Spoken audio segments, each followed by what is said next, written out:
Halo guys, selamat datang di channel saya Teddy Sujati. Kali ini saya akan membahas bagaimana cara menaikkan harga foto.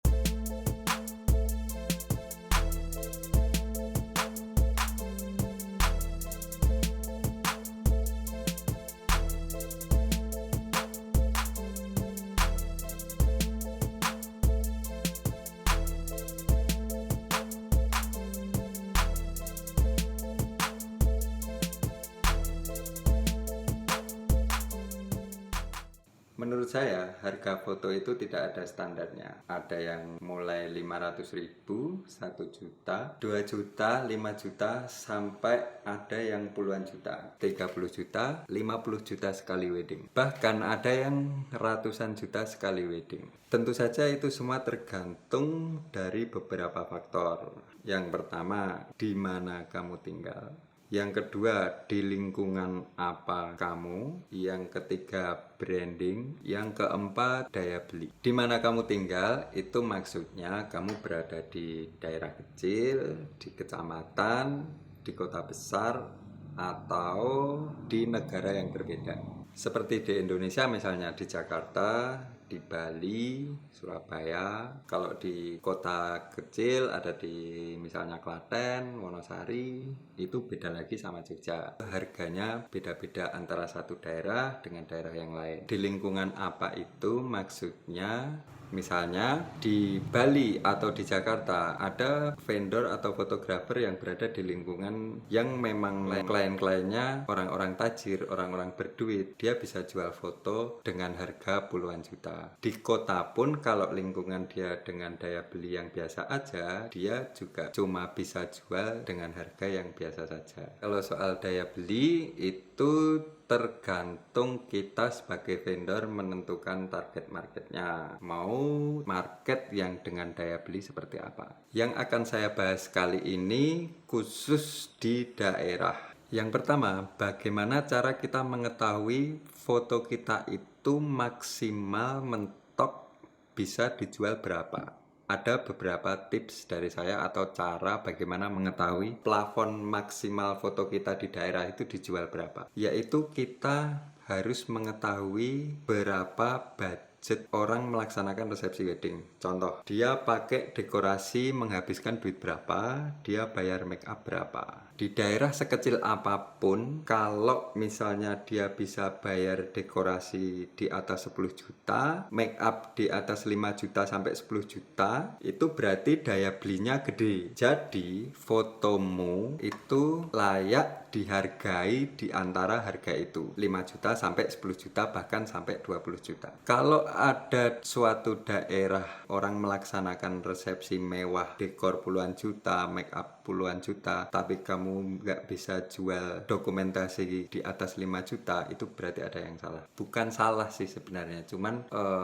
harusnya bisa dijual antara harga itu. Nah, sebagai vendor, sebagai fotografer di daerah, juga harus bisa menentukan market mana yang akan kita sasar. Saya analogikan sebuah industri, sebuah brand foto wedding itu sebuah industri. Hampir semua bidang industri itu memakai target marketing dari perumahan, mobil, handphone, kamera, dan sebagainya.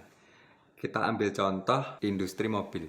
Boleh sebut brand nggak ya? Nggak apa-apa, kita sebut brand aja. Katakan Toyota. Toyota itu ada berbagai macam model dan varian. Dan semua model atau varian itu tentunya ditujukan untuk market yang berbeda-beda. Dari mobil yang paling murah, itu spesifikasinya ini, bahannya ini agar dia bisa dibeli oleh target market yang dimaksud. Terus yang di atasnya spesifikasinya lebih tinggi, cc-nya lebih gede, lebih nyaman, lebih senyap, catnya lebih bagus, bahannya interiornya lebih bagus. Itu untuk market yang di atasnya. Ada yang lebih mewah lagi, itu juga untuk market yang lebih di atasnya lagi. Jadi harga foto itu juga menentukan target market. Kalau misalnya harga segini, itu otomatis marketnya ya seperti itu. Kalau harganya lebih tinggi, otomatis marketnya seperti itu. Hubungannya apa? Orang mengeluarkan budget segini, itu tentunya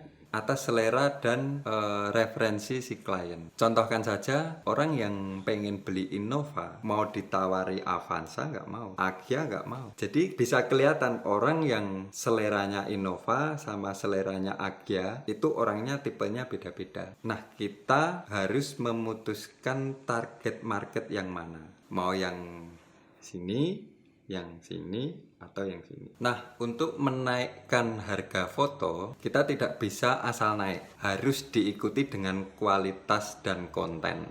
Kita ambil contoh. Agya tidak akan bisa dijual seharga Innova. Kalau mau menjual harga seharga Innova, kita harus membuat sebuah produk yang layak dihargai Innova. Build quality-nya, mesinnya, kenyamanannya, desainnya itu harus layak dihargai. Begitu juga dengan foto. Misalnya sekarang harga 1 juta, mau naik harga 3 juta. Itu kalau asal naik, produknya nggak dirubah atau di-upgrade, orang nggak akan bisa menerima. Jadi kalau kita mau menjual harga 2 kali lipat atau 3 kali lipat dari harga sebelumnya, ya harus diikuti dengan upgrade produk kita. Dari fotonya, packaging, finishing, desain album atau sebagainya.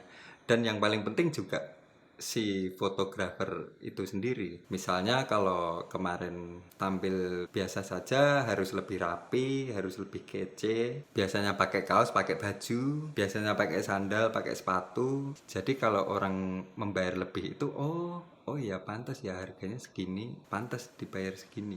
Kalau sebaliknya, loh kok mahal, apanya yang mahal?